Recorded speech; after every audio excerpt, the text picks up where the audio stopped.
Gente, então, um grande prazer estar aqui, falar dessa pessoa que era alguém super bem-humorada, que era o Gilberto Mendes. Só que bem mais velho que a gente, mas era um sujeito para cima, assim, super bem com a vida, feliz a vida inteira, uma pessoa admirável. Agora, ele é mais conhecido por ter sido um compositor de vanguarda, muito ousado, cheio de peripécias, fazendo as coisas mais imprevisíveis possível, né? Que a gente, não sei se quantos de vocês ouviram falar de algumas delas, mas a gente vai falar de algumas aqui. Porque o foco principal são as canções, e canção é um tipo de música mais comportada. Ela não se presta para muitas aventuras modernosas, embora o Gilberto tenha, sim, também uma fase em que ele fez canções experimentais. Para o povo da área musical, o pessoal da área musical acha uma contradição quando a gente fala de canção, que é uma forma considerada muito tradicional, e Gilberto Mendes, que era um compositor de vanguarda, daqueles mais ousados, bem fazedor de peripécias musicais. Então, como é que você faz uma coisa dessa? Um compositor que faz essas coisas tão modernas também faz canções. Chegou ao ponto de um grande poeta concreto, amigo dele, Décio Pinhatari, falar que as canções do Gilberto, eu estou começando com isso e eu vou terminar com isso, a minha fala depois. O Décio Pinhatari disse que as canções do Gilberto eram pecadilhos da juventude. Entendem? Pecadinhos da juventude que ele cometeu, né? Então, fazer canções eram pecadinhos da juventude. Vocês vão ver que não são, assim, às vezes são pecados mesmo, né? Mas a gente não vai ver essa parte mais ousada. Mas, de qualquer forma, o Gilberto Mendes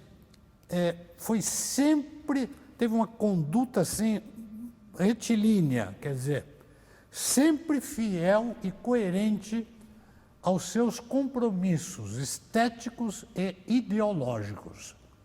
Ele era um cara muito forte na sua ideologia e conforme ele mudava para cá ou para lá, a produção dele acompanhava do mesmo jeito. Ele não era alguém que tivesse um pé em cada canoa, não. Essas canções que vocês vão cantar hoje aqui, a maioria delas, não todas, elas foram descobertas 40 anos depois de serem compostas. Porque o Gilberto não ficava dizendo para todo mundo que tinha canções. Ele era um compositor de outra coisa. Por isso também a pessoa acha estranho ele ter feito canções. Mas houve, em 1989, uma apresentação de canções do Gilberto pela cantora Ana Maria Kiefer e o pianista José Eduardo Martins. E a partir daí o pessoal descobriu que existiam essas canções mais antigas. Bom, o próprio Gilberto dizia o seguinte, isso aqui que eu vou falar agora é citação. Quando eu falar citação, quer dizer, é o Gilberto falando. Vai acontecer em vários momentos. Gilberto falando. Canção é canção. Não é um experimento de vanguarda. É assim que ele pensava. Então ele justificava assim. A canção é canção. Né? Não é para você fazer, mas ele fez vários experimentos com canções. Outra coisa, as canções do Gilberto são curtíssimas, perto das canções normalmente cantadas por aí afora. Elas são muito curtas, por volta de 1 minuto, por aí cada uma delas. Raramente algumas são mais longas um pouco.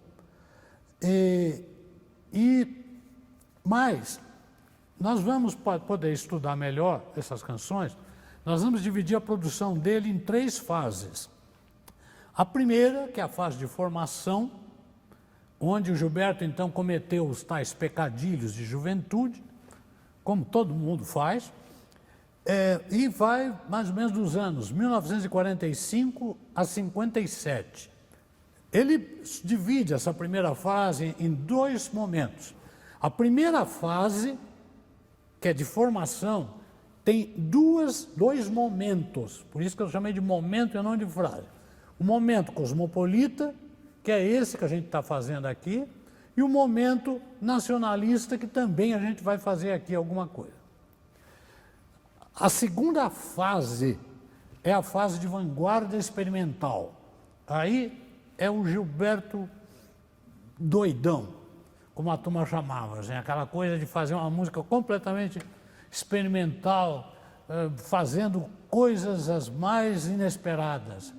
E nós vamos ter, é uma fase que ele só, é lógico que ele não queria mexer com canções quase nessa época. E por isso que nessa fase ele só compôs 2 canções, e que são comportadas. Não são assim do jeito do resto da música que ele fazia dessa época. A terceira fase, que é a final da vida dele, e que ele vai pegar só depois de 1980, a fase de pesquisa de uma música semântica. É uma música que ele busca significado para a música que ele está fazendo, os significados em outras áreas, inclusive. Tá? Inclusive, vocês vão entender, o Gilberto era uma pessoa de uma cultura muito ampla e ele, então, tinha contatos com vários outros campos das artes. Não era simplesmente aquele músico assim, ó, que só vê música. Não, ao contrário. Bem, então, aí eu começo a falar um pouco das influências que ele recebeu. Primeiro, ele foi um músico autodidata. Então, se ele recebeu influência, ele recebeu dele mesmo e dos professores de piano que passavam por Santos ali. Mas uma coisa que ele sempre disse, que influenciou demais a ele, foi a música de cinema daqueles tempos, do Clark Gable, aquele pessoal que vocês não sabem nem, falando Clark Gable aqui, vocês não dão nem bola, né? Mas a minha avó, esse povo todo amava. Eram os principais atores norte-americanos daquela época toda. E ele, então, gostava demais de cinema, demais, demais. Eu acho que eu não perdi um filme americano que aparecia em Santos. E nos filmes, ele ficava de olho nas músicas, tanto nas orquestrações, que eram muito bem feitas, porque os americanos tinham um dinheiro enorme para pagar os melhores orquestradores da Europa, trazer para os Estados Unidos, para formar outros tão bons quanto lá nos Estados Unidos. Então, o cinema era um negócio assim, maravilhoso, com todos os privilégios. E ele, então, ficava de ouvido nessas músicas orquestrais e nas canções. Olha aí.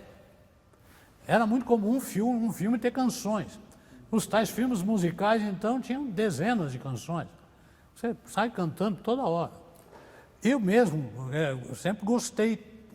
Em alguns desses filmes, lógico que eles vieram mais tarde um pouco do que esse do Gilberto, eu nunca mais esqueci. Noviça Rebelde, por exemplo, e tantos outros, assim. Mas então vamos em frente. Outra coisa, essa sim vai ser muito importante para o Gilberto, um grande amor pela literatura. Ele amava tanto a poesia quanto a prosa, mais a poesia, provavelmente, e ele era um sujeito alucinado pela literatura. Isso vai influenciar demais a música dele. Muito, muito, muito. Então, eu vou ler uma primeira citação de texto do Gilberto Mendes aqui. Olha só. Agora é o Gilberto falando. Eu me sinto, no mínimo, 4 compositores. Um vanguardista, isso aqui já é do final da vida, tá? Um vanguardista, um mais dentro da tradição clássico-romântica, outro beirando o popular e o outro que mistura as 3 tendências. Então, definição dele sobre ele mesmo. mais para o final da vida. Ele deu essa definição. Nas canções, a gente então agora, vou começar a entrar um pouco em coisa técnica, mas não vou me alongar muito. A gente vai ter que falar de algumas coisas técnicas. Entre as características principais, porque as canções são muito variadas, muito variadas, mas entre as características, se a gente quiser buscar alguma coisa mais ou menos comum não tem, mas mais ou menos tem semelhanças daqui e ali, é a harmonia.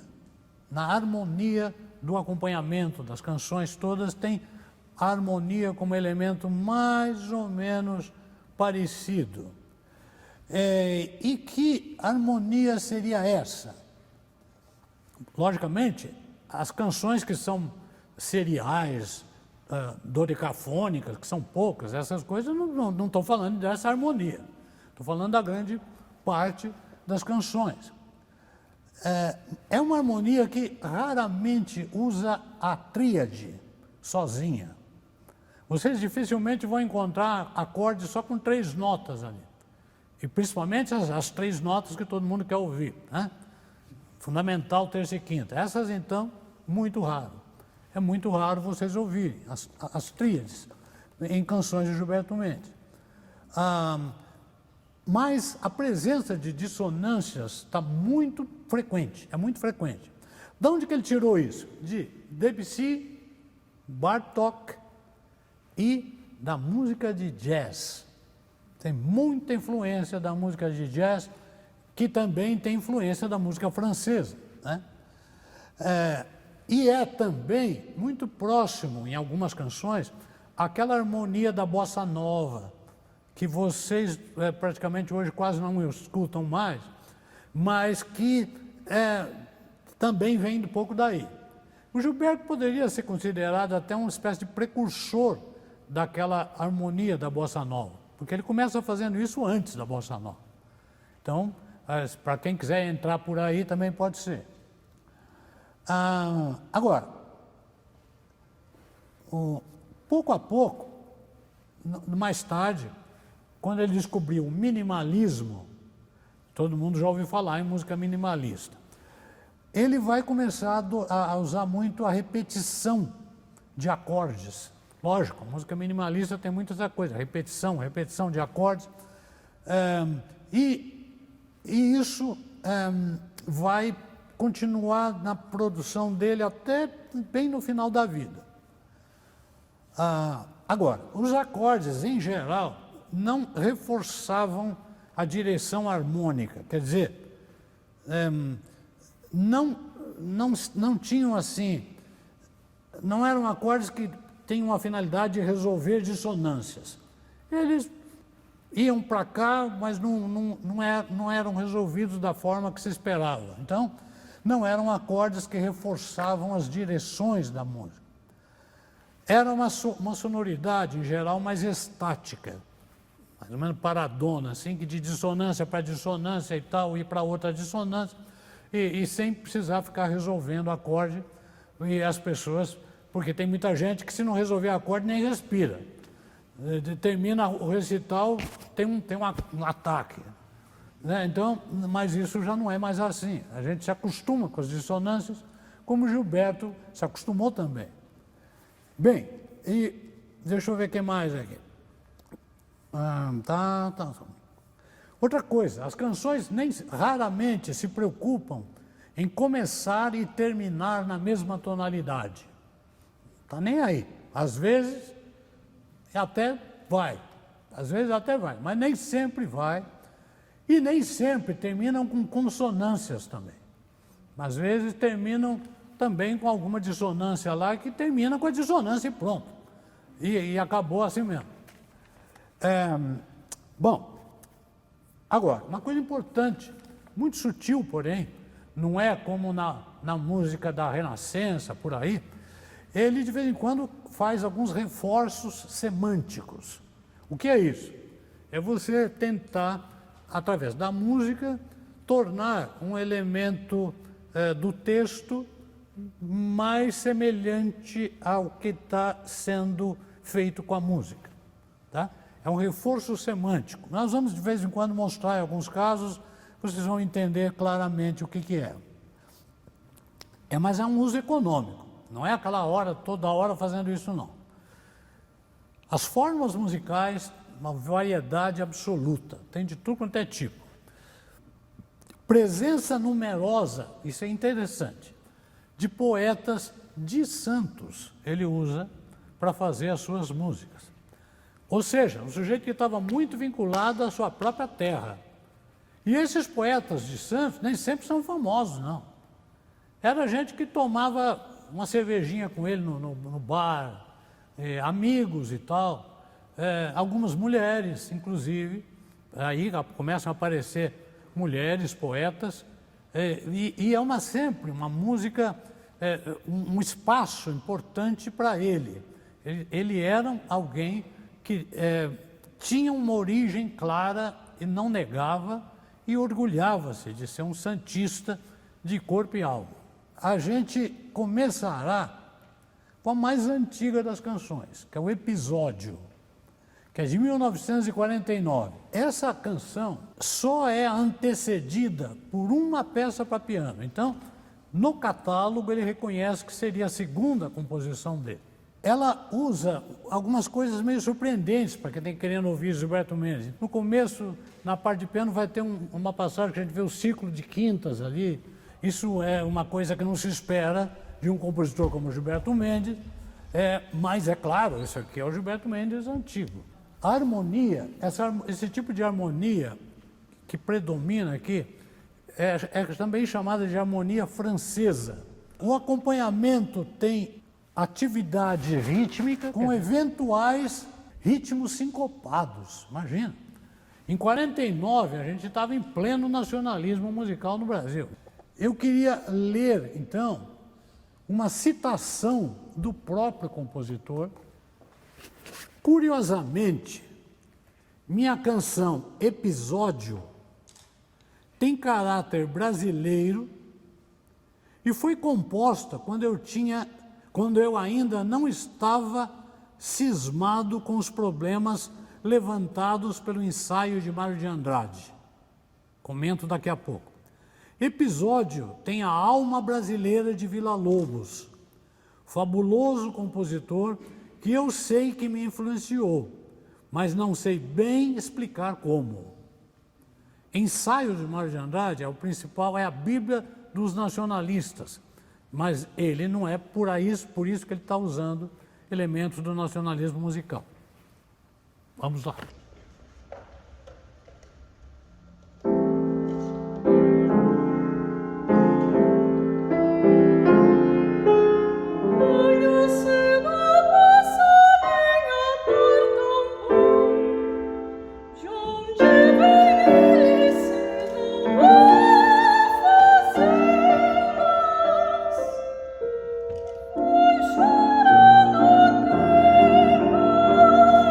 Chorando,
E o Gilberto fez um ciclo de canções, quer dizer, na verdade, não sei se ele pensou em fazer ciclo, mas ele foi fazendo uma por uma sobre textos de um mesmo poeta, que é o poeta Raul de Leone, um poeta importante parnasiano, quer dizer, lá do fim do século XIX e começo do século XX, um poeta parnasiano, e essas seis canções feitas em cima dos textos do Leone eram todas no formato de soneto. Soneto era uma forma que os modernistas de 22 mais tarde vieram e demoliram o soneto. Chamavam até que o soneto era uma doença. Falavam que o nome certo seria sonetococcus brasiliensis, né? Então era uma coisa assim, era uma doença brasileira de você fazer sonetos. Mas o Gilberto está aqui fazendo canções, todas são sonetos, em cima de sonetos. Ou seja, cadê o preconceito? Nenhum, né? Isso bem depois da Semana de Arte Moderna. Então todo mundo já tinha lido esses sonetococcus aí. O Gilberto continuou fazendo suas canções, fez na verdade 6. A primeira que nós vamos ouvir é a Hora Cinzenta, onde nós vamos ter agora, vai começar a aparecer a repetição de acordes. Gilberto começa a usar bastante repetição de acordes. Agora, essa canção tem uma característica, ela não tem barra de compasso. Ela é livrinha. O Gilberto, olha, isso aqui, olha a data, 51, 52. Ele já aboliu nessa canção barra de compasso. Não sei como é que a Zizi seguia aqui, mas essa é a Zizi. Você não botou um compassinho a mais aí, não? Então, tá vendo? Ela simplesmente consegue realizar sem barra de compasso. Mais tarde, o Gilberto vai fazer isso em várias outras canções, tá? Ele já tinha suas ideias. Bom, então, isso quer dizer um discurso livre, ritmicamente. Que mais? E aqui, eu preciso ler mais um texto que está daqueles que eu estou lendo de vez em quando. Então, está dito aqui, em Hora Cinzenta, é essa canção, o discurso melódico é livre, como um recitativo, com esparsos apoios de uma harmonia repetitiva, criando um clima que lembra o impressionismo francês. Tá? Então, é o caso dessa peça aí. A introdução do piano é uma ambientação do clima emocional da obra. Ela tem um clima emocional. Então, o que o piano faz no começo, na introdução, é ambientar. E ao final, existe um caso de reforço semântico, aquilo que eu chamei lá, reforço semântico, que é o quê? Quando, no finzinho, o cantor ou a cantora vai cantar a palavra volatiliza. Todo mundo sabe o que quer dizer volatilizar. É assim, ir para o espaço, assim, para o ar. Volatilizar. E o que acontece? O canto tem essa direção ascendente também, o canto também sobe, a parte vocal também sobe, sugerindo a palavra volatiliza. Tá? Então, a Hora Cinzenta.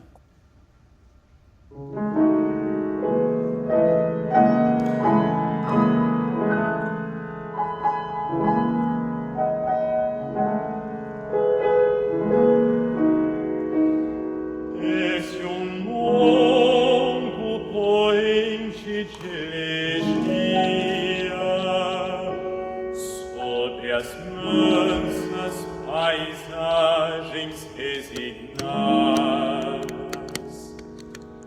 uma humaníssima melancolia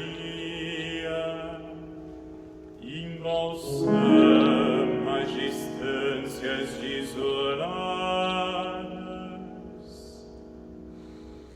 Longe, num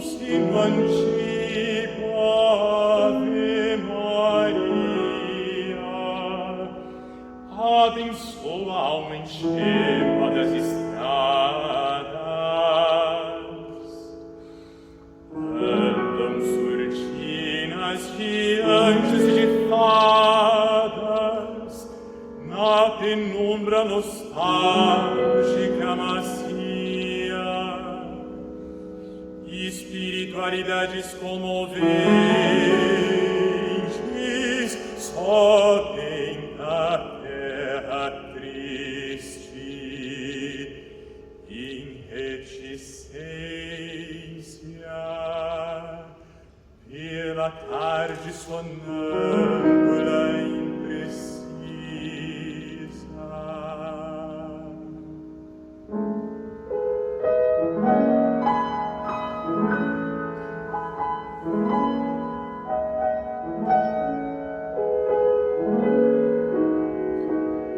Os sentidos se esfumam, a alma é essência, e entre fugas de sombras transcendentes, o pensamento se volatiliza.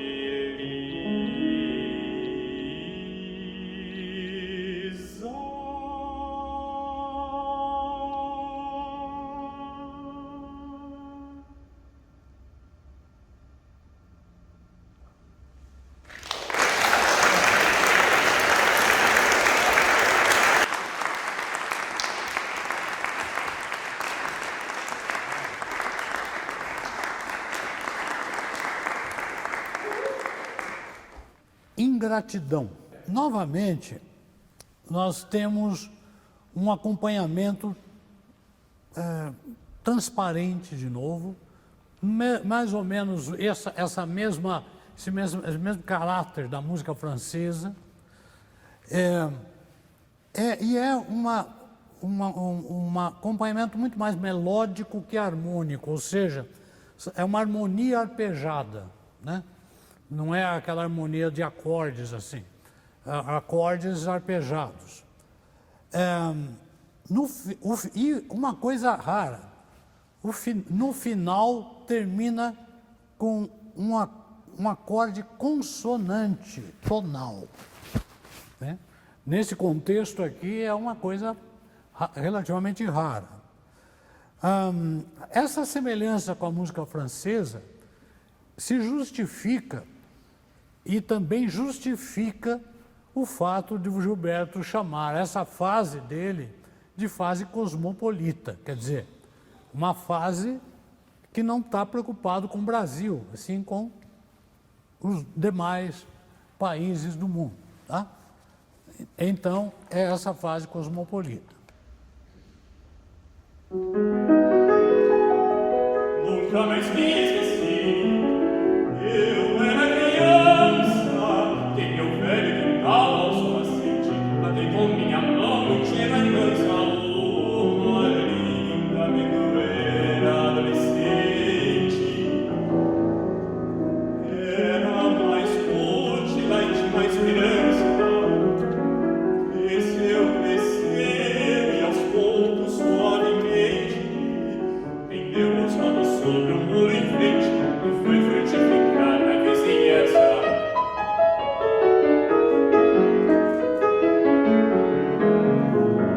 Aí por diante pela vida inteira, todas as grandes árvores de minhas terras, com sonho esplêndido sembiam, como aquela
Marias, como todas as sombras pelo chão.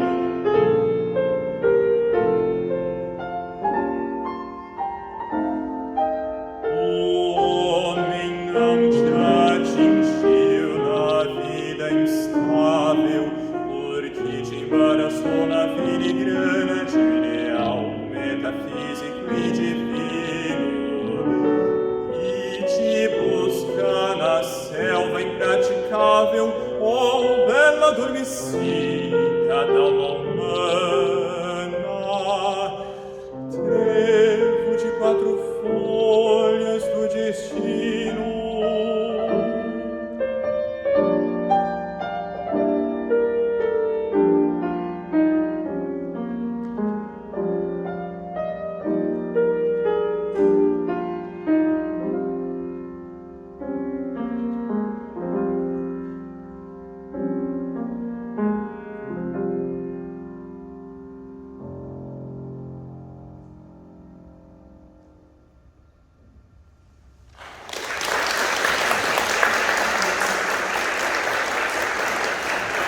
Felicidade 2. Essa Felicidade 2, eu tenho muito pouca coisa a falar sobre ela, então seria o seguinte, o acompanhamento dessa canção chama atenção porque ele é muito transparente e tem alguma regularidade e pouca atividade rítmica. Neutralidade que remete à música francesa. Então aqui a coisa da música francesa está talvez um pouco mais presente.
Encerrando esse ciclo com o texto do Raul de Leone, nós temos eu já vou falar em duas canções de uma vez, porque elas têm muita proximidade.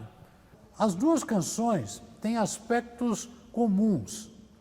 Por exemplo, no acompanhamento, nós vamos ter agora notas ou acordes rebatidos. Esse é um texto, é uma palavra que o pessoal usava muito na música nacionalista. O que é acorde rebatido? É você ficar repetindo um acorde. Rebater, tocar de novo. Tá, tá, tá, tá. Isso é acorde rebatido. Então, mas isso dá à música maior intensidade rítmica. Porque ao invés de ficar aquela... dá mais intensidade rítmica. E é o caso dessas duas canções. Os compassos iniciais, outra coisa rara que também nesse contexto do Gilberto, os compassos iniciais têm um significado cadencial, imagina, tonal, assim, completamente, cadencial, e algo que, na verdade, quase não existe nas canções de Gilberto Mendes. Então, existe nessas duas. Além de tudo, a adolescência, que é a primeira delas, a introdução termina em Lá menor e a canção em Ré menor. Vê se está de acordo com... No caso, ele transpôs. Ah, tá bom. Então tá. E em Confusão, a introdução de piano é mais longa. É uma introdução bem mais longa. Confusão. É a segunda canção. Chega a ter 14 compassos de introdução de piano. Imagina? Isso é uma introdução imensa para esse contexto aqui. E tem uma coisa muito interessante em Confusão, que a gente chama em análise de trabalho motívico, que é o quê? Tem um elementozinho musical com 3 notas repetidas e mais alguma coisinha depois. Essas 3 notas repetidas formam um motivo que vai circular em toda a peça, tanto na parte do piano, sobretudo, mas também no canto. Então, esse motivo, que a canção vai ser construída em cima desse motivo. Essa, então, é Confusão. A outra é Adolescência. E vamos, então, ouvir uma e depois da outra. Nessa ordem. Adolescência, depois Confusão.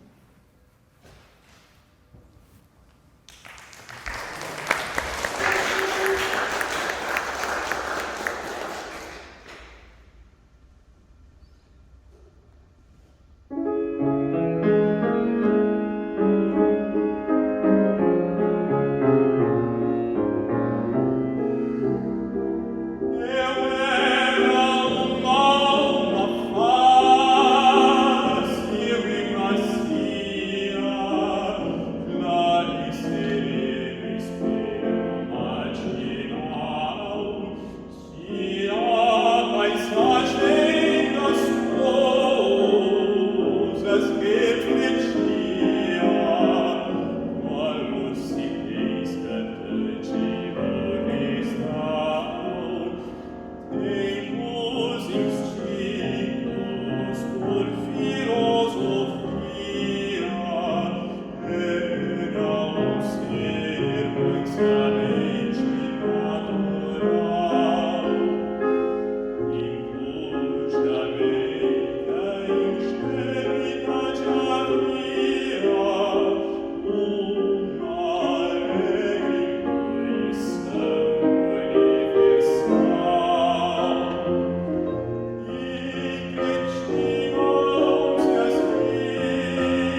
Agora, a gente vai para outra fase, quer dizer, outro momento dessa primeira fase. É rápido. Agora são só 2 canções que a gente vai ouvir. Deixa eu ver, isso mesmo, são só 2, não, 3.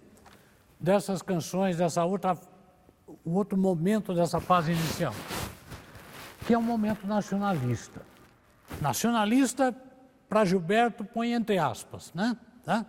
Nacionalista entre aspas. Como é que surgiu isso?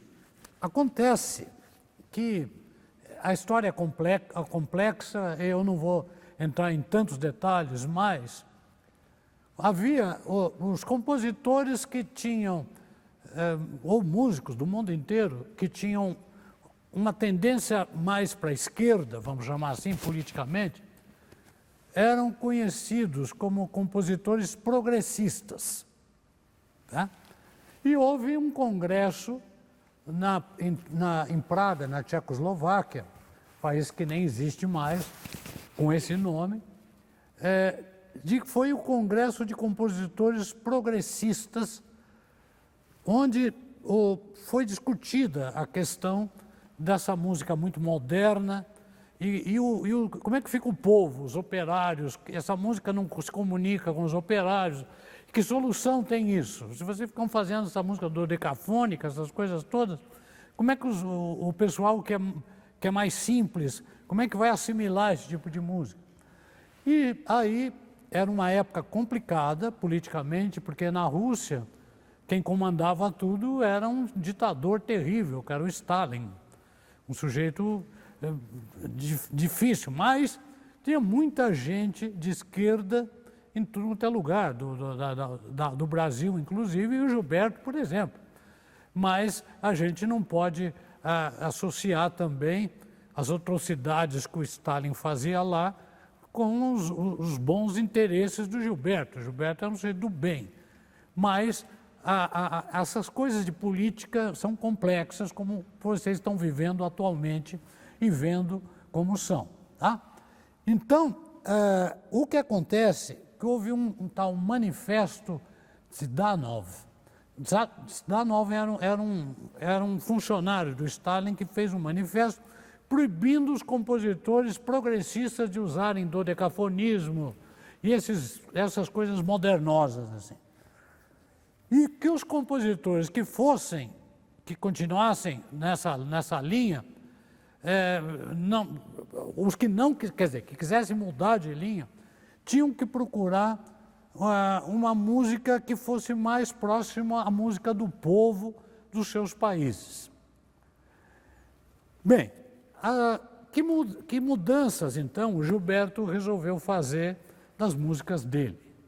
Ele vai aderir perfeitamente, ele não vai ter esse interesse em não ser um compositor progressista, ele vai, então, procurar, fazer uma simplificação das músicas dele, buscando, por exemplo, melodias mais simples, que pudessem ter alguma relação com a música popular, e vai procurar, com isso, maior comunicabilidade das músicas com o público em geral. Tá? Bem, nesse momento, essa é a música que muitos vão fazer por razões políticas. O Gilberto foi um desses. Guarnieri, ao que parece, não foi por razões políticas, mas entendeu de outro jeito também. Esses ditos eram entendidos por pessoas diferentes de forma diferente, como sempre. Tá? Bom, mas vamos aqui para aquilo que interessa. Tem uma citação do Gilberto Mendes, agora é dele, ele falando, que eu gostaria de ler também. Ok. Ele falando, Gilberto, hein? A partir da discussão do Manifesto Zhdanov e sua identidade, em muitos pontos, com o ensaio sobre a música brasileira de Mário de Andrade, por volta de 53 e 54, algo brasileiro começa a se definir em meus trabalhos, mas sem a ideia preconcebida de nacionalismo musical. Tá? Então, não é aquele mesmo nacionalismo do Mário de Andrade, apesar das semelhanças com ensaios sobre a música brasileira, de algumas coisas que uns diziam de um lado e outros do outro. Não dá para a gente entrar em mais detalhes sobre isso, o tempo é bem curto, e vamos já, então, tentar ouvir as peças, né? Outra coisa importante, antes disso, tornam-se... a música, por ficar mais simples, ela se torna mais periódica, com frases regulares de 4 em 4 compassos. O acompanhamento fica subordinado, com uma função de acompanhamento rítmico. Não é aquele acompanhamento livre, é um acompanhamento subordinado, né? E há semelhanças, claro, com a música nacionalista da época. Mas uma diferença fundamental. Enquanto na música nacionalista, os compositores partiam do folclore rural para poder fazer os seus trabalhos musicais, o Gilberto está partindo da música popular, porém urbana. Tá? Gilberto nunca foi um sujeito de se preocupar com fazer o folclore rural. O negócio dele era urbano, ele era um ser urbano de cidade. E a música que ele fazia era desse jeito aí. A gente diz que esses compositores assim são engajados, tá? Não sei se vocês conhecem esse nome. O compositor ser engajado, é o compositor que está engajado com o ideal político. E o Gilberto era um sujeito politicamente engajado, e os textos escolhidos dessa nova fase geralmente serão textos também de poetas engajados que costumam falar, lógico, uma música mais simples, da vida de trabalhadores, da vida de operários, de coisas assim. Os textos agora vão cuidar disso, vão passar a cuidar da vida de pessoas que trabalham, que estão trabalhando e tal. O melhor dos exemplos é justamente essa peça que a gente já vai ouvir primeiro, que é A Tecelã, que é de 1955, da poeta ou poetisa, como o povo também chama, Antonieta Dias de Moraes. Eu não sei se ela era de Santos, mas eu imagino que sim, mas eu não tenho certeza. É uma peça que vai lembrar aquelas cores modais da música nacionalista com caráter nordestino, que a gente encontra muito em muitos compositores. Tem aquele modalismo meio nordestino, e figuras rítmicas que se repetem periodicamente. Agora, isso aqui também acaba tendo um lado semântico da coisa. Essa repetição de figuras rítmicas pode também querer significar o trabalho repetitivo da tecelã, porque coitadinha da tecelã tinha que ficar fazendo a mesma coisa infinitas vezes por dia. Então, pode ser que a coisa repetitiva queira significar também isso, ok? Então, a tecelã.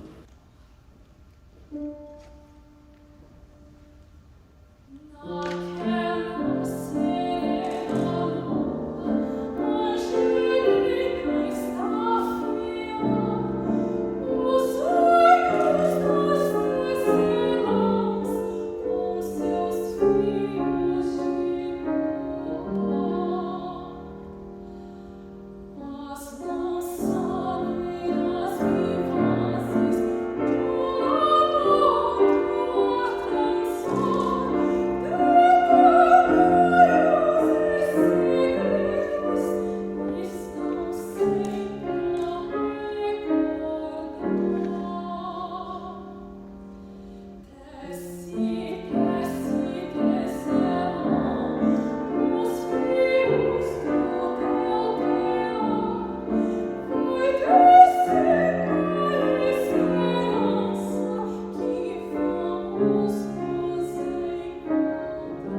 lamento, a próxima canção, é um texto chinês antigo, né, de Xu Yuan, e aqui, novamente, nós vamos encontrar essas figuras rítmicas periódicas que se repetem no acompanhamento, e vai ter uma coisa diferente. O texto também é engajado, claro, mas vai ter uma coda instrumental ao final, né? No final tem uma coda puramente instrumental, contor par, e a música continua com a coda. Então, vamos lá com Lamento, de 56.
A próxima é Canção Simples, de 57, e da poeta Teresa de Almeida. E aqui nós vamos ter armadura de clave, com tudo que tem direito, começando e terminando no mesmo tom, o que não é tão frequente com Gilberto. Há 6 ocorrências desse tipo de coisa entre as canções apenas. Então, vamos lá com Canção Simples.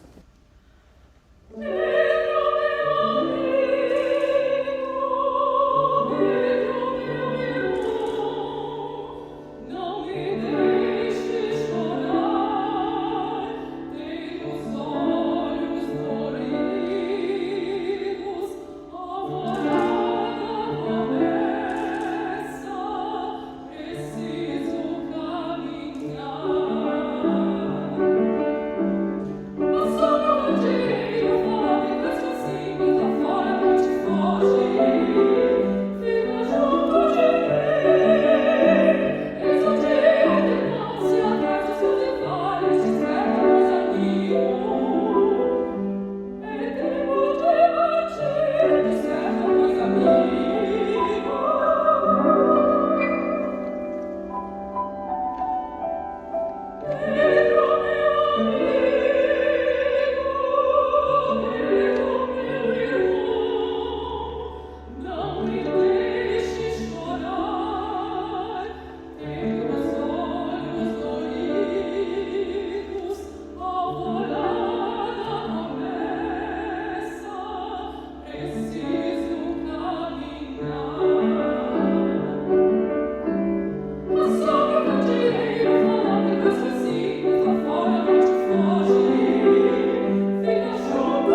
A segunda fase, o que foi a coisa? Foi uma vanguarda, a fase já da vanguarda experimental do Gilberto Mendes. E como é que começou isso? Depois que ele esteve num festival de música nova, numa cidade da Alemanha chamada Darmstadt, ele voltou com ideias completamente outras. Agora era a hora de fazer as experiências e tudo quanto fosse novas soluções para as músicas que ele passou a compor. Então, acontece que, logo em seguida, ele se associou aos poetas concretos. Os poetas concretos passaram a ser fundamentais na música de todo esse pessoal de Santos, não só do Gilberto. Todos os compositores de Santos passaram a usar bastante a dobradinha com poetas concretos, e as obras se tornaram muito mais experimentais. É aí, desse período, que nasceu o famoso moteto em Ré menor, que ninguém conhece com esse nome, e sim como Beba Coca-Cola para coro. O Santos Football Music, que é aquela famosa peça que tem jogo de futebol no palco, só falta ter isso. E nesse período, praticamente as peças são experimentais ou vanguardistas, e não ouviremos nenhuma canção, embora elas existam, bem poucas, porém. Bom, agora, na terceira, e já vamos pular para a terceira fase. A terceira fase já é aquela que o compositor está livre, inclusive, dessas obrigações de ser experimental. Ele vai ser experimental quando ele quiser ser. Quando ele não quiser ser, ele deixa de ser. E simplesmente, ele está simplesmente livre para fazer tudo quanto é coisa que dá, a gente chama de dar na telha dele. Ele faz o que dá na telha. Ele não vai voltar, é claro, lá para o passado, fazer música antiga, nada disso. Mas ele vai fazer, tem uma variedade muito grande. Ele vai, naquele período, daquele trecho, tempo que ele compunha as canções, lá para trás, até agora, são 20 anos que ele não compôs nenhuma canção. Ele vai no período da vanguarda ali, canção mesmo, com jeito de canção, ele não compõe. E aí, agora, ele vai voltar a compor canções depois, num determinado momento da vida. Mas, agora, regularidade formal é coisa que quase não existe. As formas são muito mais livres. Nós temos múltiplas soluções e tendências. São experimentais, muitas delas. Utilizam poemas concretos, quase todas. Quase todas utilizam como texto poemas concretos. Discurso melódico livre. E nesse momento, nós vamos encontrar, inclusive, uma que tem texto de Mário de Andrade. Imaginem. Com texto do Mário de Andrade, que é O Trovador, que vai ser a primeira que a gente vai ouvir na sequência. Então, Mário de Andrade, por que estou falando assim com achando tão estranho? Porque Mário de Andrade é justamente o mestre do nacionalismo musical. E nessa fase mais de vanguarda, ele também faz canção baseado num texto do Mário de Andrade. O Trovador é de 1993, e é uma proposta formal mais tradicional. Ele acaba fazendo mais tradicional e aproxima-se da música modal. Possui acompanhamento rítmico ao mesmo dia fases anteriores lá, acompanhamento rítmico, mas menos explícito do que antes. O acompanhamento é rítmico, mas mais discreto. Reforço semântico também tem reforço semântico.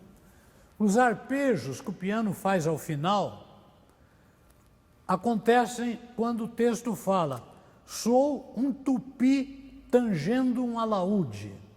Aí então nós temos os arpejos do piano, como se estivesse tangendo o alaúde.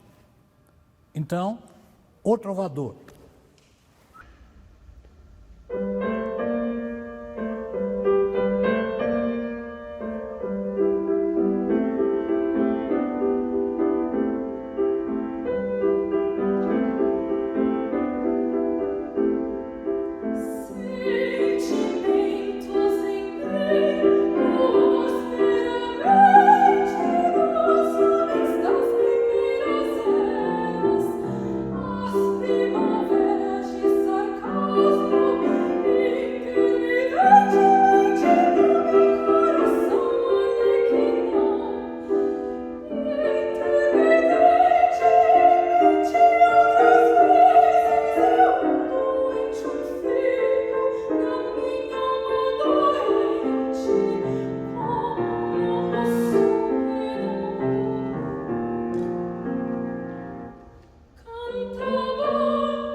vamos lá, Sol de Mayakovsky, do famosíssimo poeta concreto Augusto de Campos. É um minimalista, então nós vamos agora ter uma música minimalista. E a fenomenologia? Logo em seguida. Tá.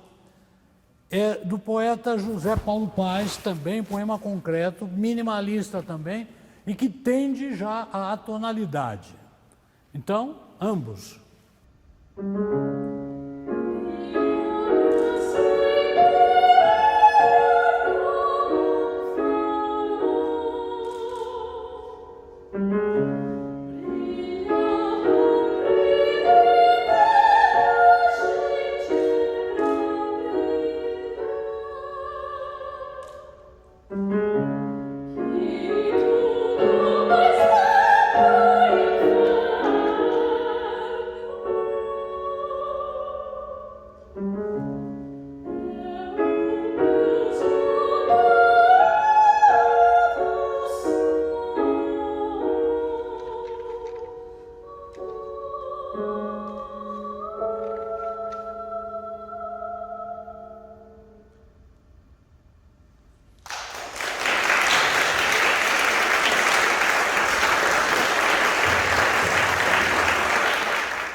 Nessa linha dos poemas concretos, O Pai do Universo é um texto, é tradução de um texto hindu antigo, e o compositor cria uma ambientação mais oriental, assim, né?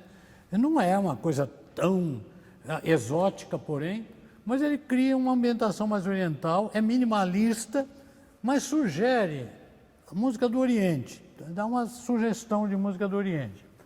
Pouquíssimos acordes, quando são acordes, na verdade, o acompanhamento é mais, assim, linear do que de acordes e a forma mais ou menos regular. Então, o Pai do Universo.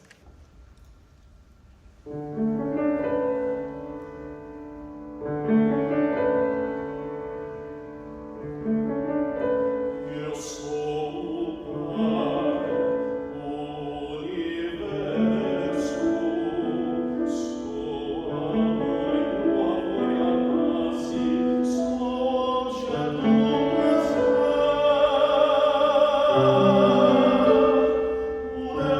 e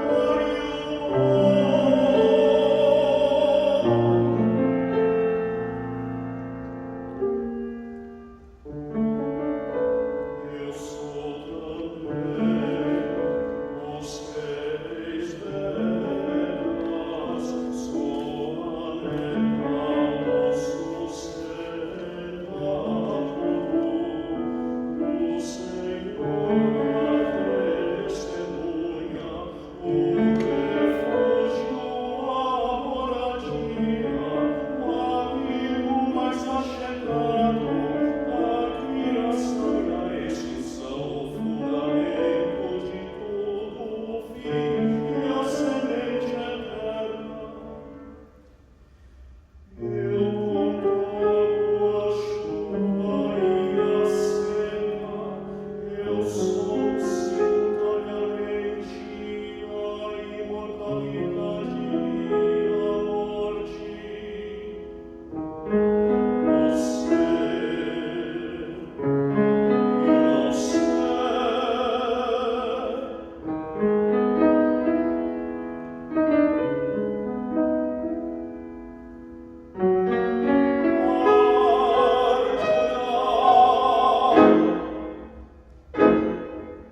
mais um de poema concreto, Amplitude, de 1999, poema de Alexandre Moraes. Aqui, Gilberto Mendes vai voltar para a Idade Média, assim. A música tem elementos da música medieval, música pré-tonal. Não é tão simples da gente perceber a coisa, porque ela é muito sutil. Também, na parte do canto, tem alguma coisa assim também, de inflexões da música da Idade Média. É uma certa regularidade formal e, novamente, poema concreto.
A Festa, poema de Narciso de Andrade, poema concreto, mas é um texto mais longo e descritivo.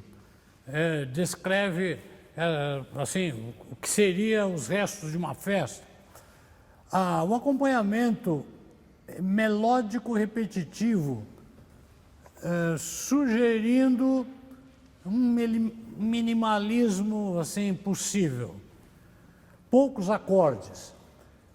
Mas é um minimalismo que não se concretiza como minimalismo, como o próprio texto.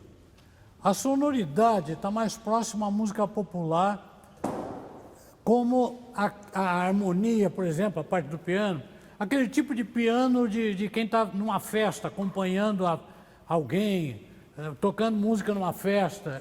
É aquele tipo de harmonia que ele vai usar aqui, para recepções, etc., coisa mais urbana.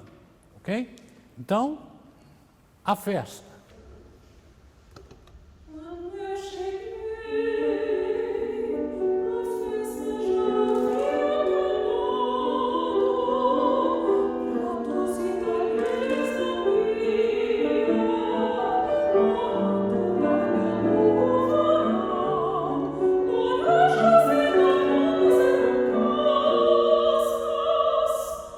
Florescendo na lata de lixo.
Música